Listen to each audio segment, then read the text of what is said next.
this session, Avinash has kindly and very intelligently had a women in endoscopy session in India. It's the first ever women in endoscopy session that is being conducted. So I, Anupama, Dr. Rakhi and Dr. Asha will be interviewing Dr. Shobhana Bhatia today and talking about the experience of a woman gastroenterologist and tribulations that she faces during her training and subsequent practice. How easy or how difficult it was in Dr. Shobhana's days and today. I'm Dr. Anupama and I am a consultant in Aster CMI Hospital in Bangalore.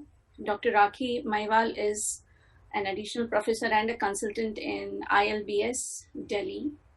And Dr. Asha is senior consultant and head of the department at Care Hospital in Hyderabad. Dr. Shobhana Bhatia needs no introduction. Everybody knows her. And I thought I'll start with a brief overview about what she has done. Her story is a success story for all super specialists in the field of medicine and especially for a gastroenterologist, because we know it's quite a male dominated.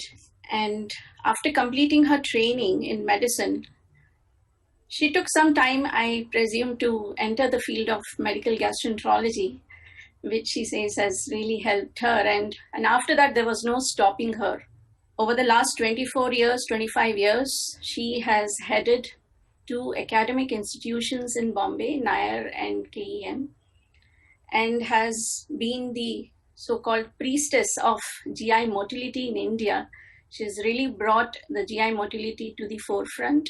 And not only that, she has been a very successful editor in the Indian Journal of Gastroenterology, as well as doing a very difficult multi-center GRD task force and several other task forces. So achievements are quite a bit, and how she's done it, what problems or what difficulties she has faced in doing it, and how she's beaten the others. That's what we will know today, and hopefully she will give us some good messages. I'll ask Dr. Asha. Asha, why don't you tell something about yourself briefly, and then maybe have some queries that you wanted to ask Shobhana ma'am. Okay. I'm Dr. Asha Subbulakshmi, Clinical Director of Medical and Interventional Gastroenterology and Head of the Department at Care Hospitals, High Tech City. I'm very proud to be doing this interview with a legend like Dr. Shobhana ma'am. So I'll start my first question, because without family support, most of us won't be where we are today. Ma'am, could you highlight the family support you received during your journey from your days in training as a young lady gastroenterologist to the legend that you've become now? So thank you, Asha, first for asking the question. Before that, I must thank the Endocon team for asking me to do this, and thank you, Anupama, for that lovely introduction. So coming to the first question that Asha has asked me, family is one of the most important things in life, and even with the best of professions, you need a family backing and support. Whom do you go back to otherwise? So the first thing is that I have a lovely family. They've always supported me in whatever endeavors I've done. And the beauty of it was that even when I came home late, they were there waiting for me, sometimes even to share dinner. But one of the things that I'd like to tell women who are gastroenterologists is that when you are in a full-time profession, this is one of the advantages that you have. When you're a teacher in an institution, you can have a little early timings so that you can go home to your family early. The other thing is that in institutions, especially government institutions, there are vacation timings, there are summer vacations, there are winter vacations. So these kind of vacations do help, especially for faculty who have children. The vacations usually coincide with the timing of the children's school holidays, and that kind of helps. So I didn't have that problem. But yes, being in a government institution, gave me a little more leeway to spend time with my family, and sometime also attending conferences without having any impact on my work. So family support is of course important. Yeah. My Right. next question would be many young lady gastroenterologists have this question before they take a leap of faith into our fraternity. What is your take on women in therapeutic endoscopy vis-a-vis having a family? Are the two mutually exclusive or do they go hand in hand? There's nothing mutually exclusive here. First of all, the word impossible should be removed from our dictionaries. You have to, any field in the world that you take, whether it is gastroenterology, therapeutic endoscopy, critical care, anesthesia. Women have been the pillars, at least in critical care and anesthesia in our country. And these are fields which are absolutely similar to us, where interventional endoscopy takes away a lot of time. There are emergencies to look at, and in our field, it is the patient that we're looking after. It's a fellow human being. So we can't leave it and say, okay, let's let it be. It's not a finance field. Having said that, even in the finance field today, women who are doing well, take the example of our ICICI chairperson, Chanda Kochar. She also must have put in a lot of time, day in, day out, night, 24/7 working. So we can compare that to our endoscopy and interventional endoscopy. The effort is the same, the time is the same. We just have to make time for the family. And I would just like to say that I'm feeling so blessed and I'm feeling so happy that Avinash had chosen me to interview you. So my first question to you, ma'am, is that what made you choose gastroenterology as your career, like as a stream which you wanted to choose? How did you choose gastroenterology? So thank you, Rakhi, for reminding me of your exam. But just let me tell you, your exam wasn't all that bad. We would have passed you anyway. So don't go back and think that you did any partiality because you were a woman. No. So why did I take up gastroenterology? Well, there's another woman behind it. So when I was doing second MBBS at this LTMGH, the Lokmanya Tilak Hospital in Mumbai, more popularly called the Sion Hospital, I was posted in a medicine unit, which was the associate professor there was then Dr. Sucharita Naniwadekar, who eventually set up the department there and has now stepped down and retired. So when Madam was there, she had just returned at that time during my posting from training in endoscopy by Dr. Peter Cotton, another legend in endoscopy.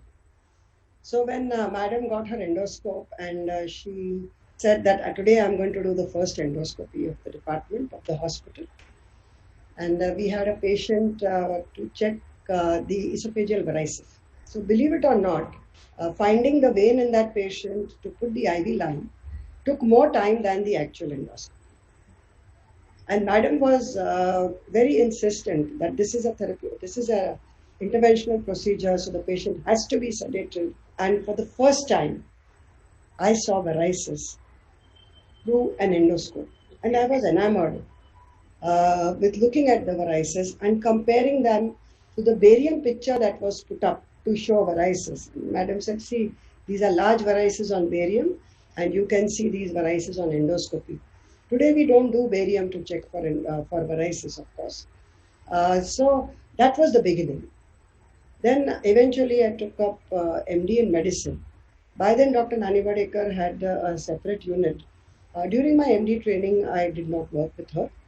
But one of my mentors, a very nice teacher, Dr. R.C. Khokani, you would not have heard of him because he eventually moved to cardiology.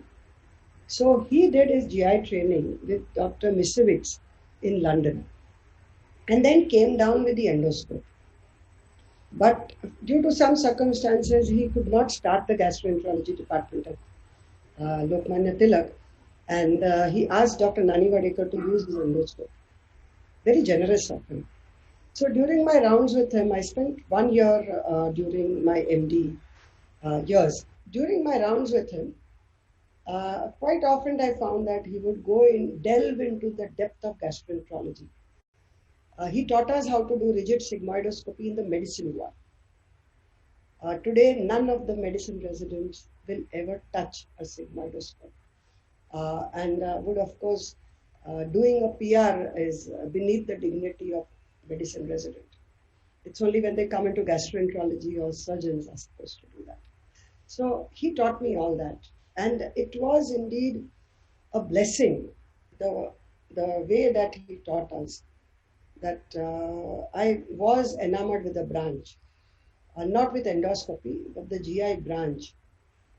And then after completing my MD in medicine, when I moved to KEM Hospital, I was in a unit where Dr. F.D. Dastoor was the head of the unit, and Dr. Philip Abraham was the associate professor.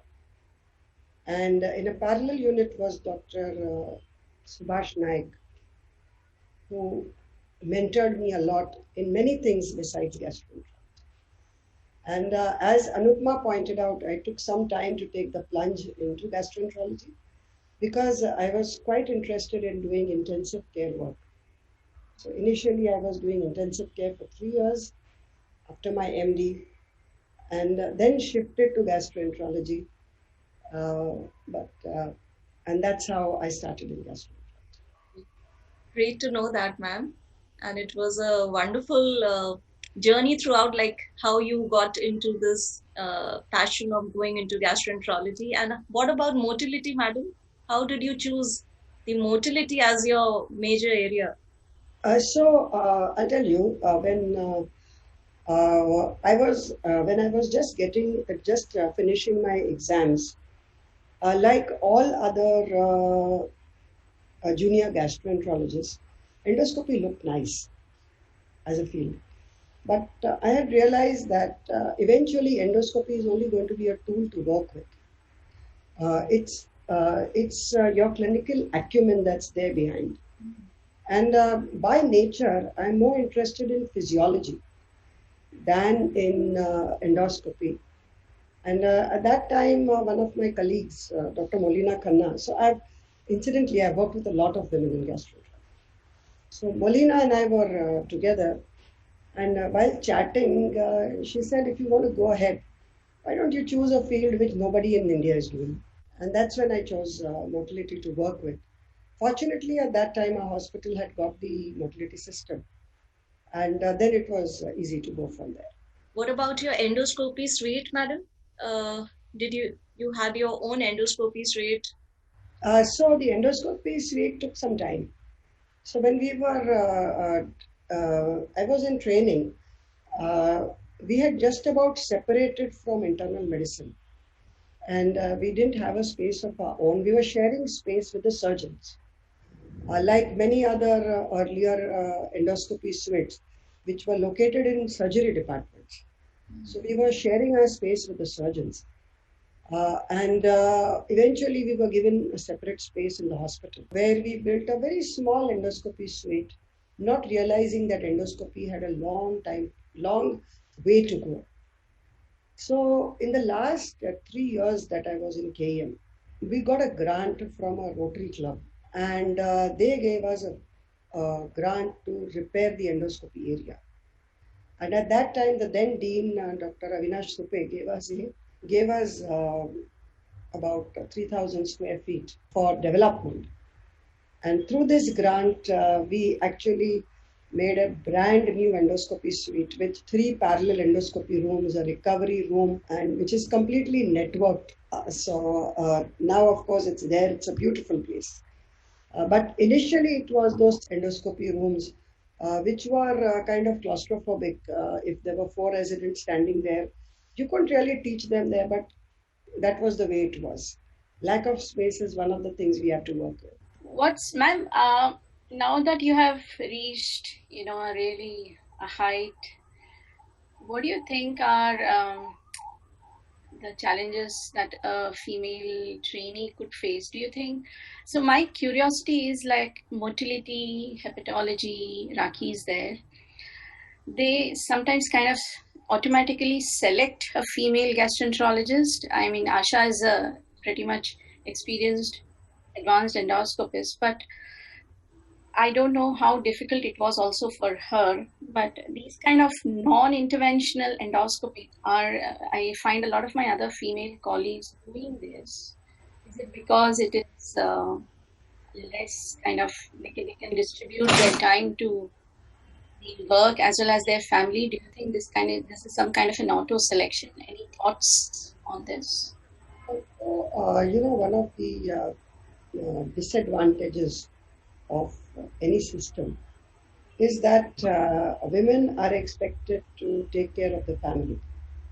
I mean, of course, that's expected. And it is God's way that women have to bear the child. So, one of the things that's a disadvantage there is in endoscopy is if you're choosing interventional endoscopy is the radiation. So, women in training are at the peak of their family life as well as starting the career in gastro. And here, if they are not going to expose themselves to the radiation, they're not going to get into the interventional gastroenterology suite. And there, that's usually in the second and the third year. So it's really a dilemma for most of them. And I expect each one has to take a call. Now, you have 2 or 3 types of gastroenterologists. Some of them who will sit in an armchair and think and make clinical diagnosis, like the people who work in FGID like I do. Okay, there are those who want to run, do emergencies. They enjoy that, gives them a kick. They are the ones who will handle the bleeders. Okay, and there are third clinicians who will do both. So in the beginning of my career, I was probably doing both. I had to, because there was always this shortage of staff. There was the juniors who were finishing their DMs. They were going off to better areas, and you had to do everything. So I had to do the bleeders, the ERCPs, everything. But eventually, when I had juniors who could do all this, and of course, with an increase in age, I decided that interventional endoscopy I could give away, and I could do other things that I liked. Very true, madam. And any of your trainees, female trainees, which you have under you, and any sort of problems which have come up to you with respect to your female trainees under you, if at all? Not at all. I'll name some of them. Abha Nagral, you know her? Yeah. Yes. Geeta Billa, you all know her. I don't know. At least she is in the hepatology field. Molina Khanna was my colleague. There's another girl called Mukta Bapat. She's an interventional endoscopist. She's a very good endoscopist. So though Abha and Geeta chose hepatology, as Anupma said, I mean, the field chooses you rather than you choosing the field. But Mukta loves doing endoscopy, and she is a very good endoscopist. Do you think you need to be a little more aggressive when you want to do interventional endoscopist? Do you have to fight or some kind of a compete with your male colleagues? You had, I guess, all the opportunities, like in an institute now, KEM, AIG, there are a lot of trainees which have been taking up. What do you see there? You know, it's not a question of fighting or aggression. You just have to prove yourself. Though I'm sure Dr. Asha can say something about that. I never had this thing about having to fight with my male. If you're sincere, hardworking, perseverant, they come round. Yeah. Very true, ma'am. It's only if you start showing them this female card and trying to show that, give them an impression that you're weak, that they take advantage. If you stand for yourself, I don't think anybody can come around and do it. What about the institute's point of view?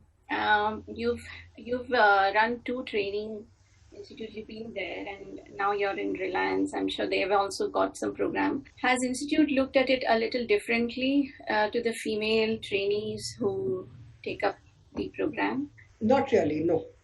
And as I said, it depends on the person across. If a woman is showing herself as a weakling, she has problems. in any field, whether it is Yes. dermatology or gastroenterology, it's the same. Okay, but if she's walking neck to neck with her male colleagues, I don't think anybody can put them down. What about salary disputes or salary disparities? Do you think in India is there a gender bias for salary? So at least in the full-time section where the government is paying you, it doesn't matter. So there was only one thing that when I was working at the KEM, they had allowed us to start private practice, and whether it was by policy or whatever, I said that I will not do it because I find it very difficult to match the time. The time for family, time for myself. So there was very little time there. And that's the reason I didn't take up private practice, whereas the men went out after their office hours and did the practice. And that's where the salary became different. But otherwise, in government sector, they don't have a difference of salary between the genders. At where I'm working in Harkisondas, our CEO is a woman. You know that our chairperson is a woman, Mrs. Nita Ambani, and our CEO is Dr. Tarang Gyanchandani, both of them women. So they have their empathies towards women, I'm sure. And therefore, I don't have a problem. But do you see more and more females who are willing to join now in the gastroenterology, and why is that?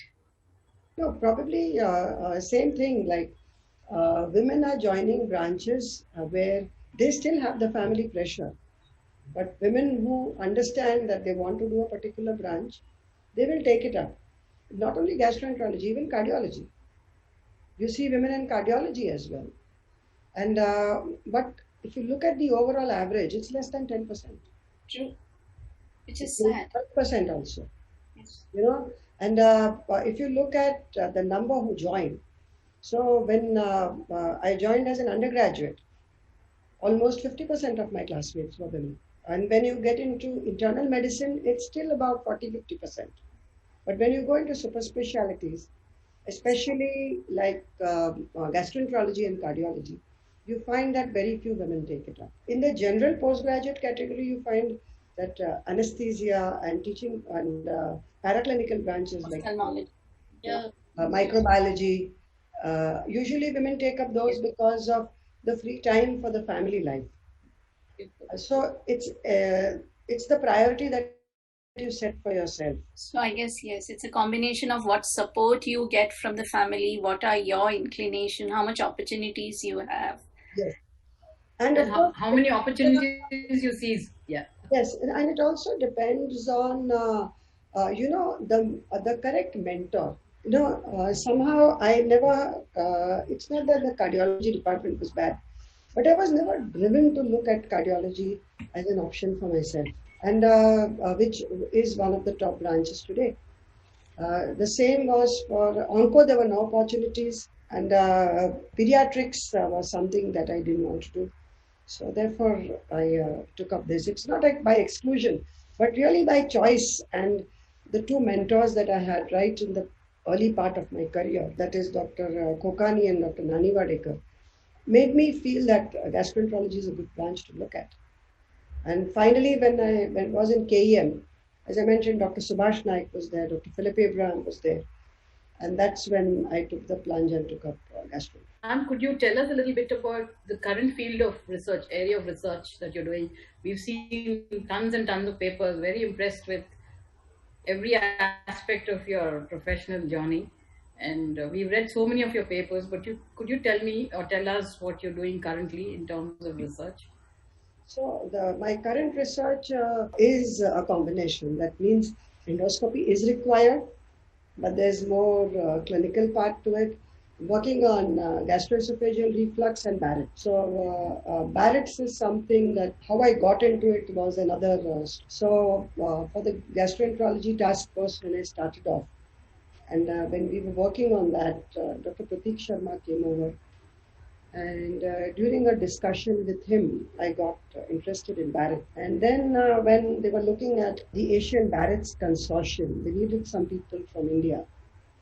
And Dr. Pratik Sharma was, I think, Dr. Nageshwar Reddy recommended me. And just to let you know, just a few years before that, I had been to Hyderabad to see how the unit was functioning and spent 3 weeks at the old AIG, which was a very small as compared to the current 2 units that they have. That's where I learned the intricacies of ERCPs. I was already doing that, but there were a few tricks of the trade that I picked up from there. And at that time, there is still a journal called it's not a journal, it's more like a regular magazine that comes out from the World Organization of Gastroenterology. There, they were carrying pieces on women in gastroenterology. So that's where I wrote my first piece after invitation from Dr. Reddy.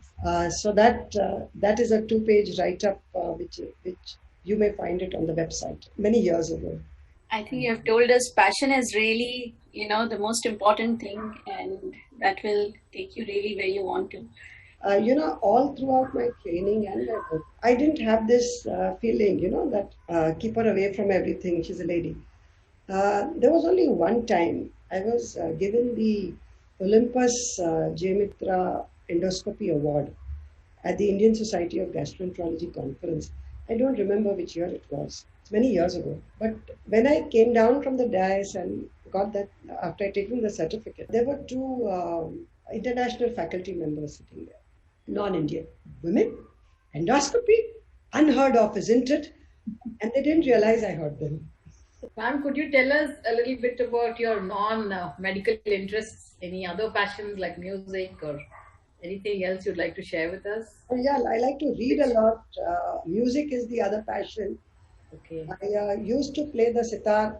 Wow. Then there was a problem because my the fingertip was fibrosed because of sitar. Oh. And I couldn't differentiate between artery and vein while doing a vivisection. That passion got thrown out of the window. So, I like to still listen to music, instrumental more than vocal, and I read as much as possible. Okay. What are your favorite authors? I mix and match. I read fiction. I even read religion. Could read Devdutt Patnaik with the same intensity that I would read Jeffrey Archer. So That's nice. yeah. So each of them has their own spectrum, and it's better to be, well versed. Of course, I love to read The Economist. That's something that very few. Okay. One of the best edited magazines that you will see. It's a very intense write-up. Ma'am, what do you think? What will you give a message? I have a girl who's started training. She's just finished 1 year. I'm sure in Asha's and Raki's unit, there'll be some girl trainees. So what are the tips and tricks to reach the top like you have done? The tips and tricks are the same for every field in life. Intelligence, of course, helps, which all of us have. If you've got into medicine, you've done your post-graduation, you've chosen a field like gastroenterology, you're already there in the top 10 or 20%. What you need is sincerity, honesty, and hard work, and perseverance. And of course, over time, you learn how to mix and match your time and do it. So there's another thing that I do. I had thought that I would do it in my retirement years and do some charity work when I retire. So I took up Rotary, and I'm now the president of a Rotary club. Little did I realize that the job that I would take up is as good as full time. That means it takes up a lot of time. It's an institution. But I have to, I have to find time for Rotary. So that's another thing I like. And believe it or not, there are many Rotarians in our gastroenterology. So the prominent ones, Dr. T.S. Chandrasekhar. I don't know whether you all know that. Dr. E.G. Mohan Prasad is a very active Rotarian. Yes. I don't know the others, but I can name 2 of them offhand. Very impressive, ma'am. So much to learn from you. So much. Huge. It's been really such a pleasure and path-breaking this thing. So I learned a lot. I have got a lot of messages I could give to my trainees, and it was really lovely talking to you, ma'am, and with Raki and Asha. It's nice. And do you have any thanks that you? Thank you, Raki. Thank you, ma'am.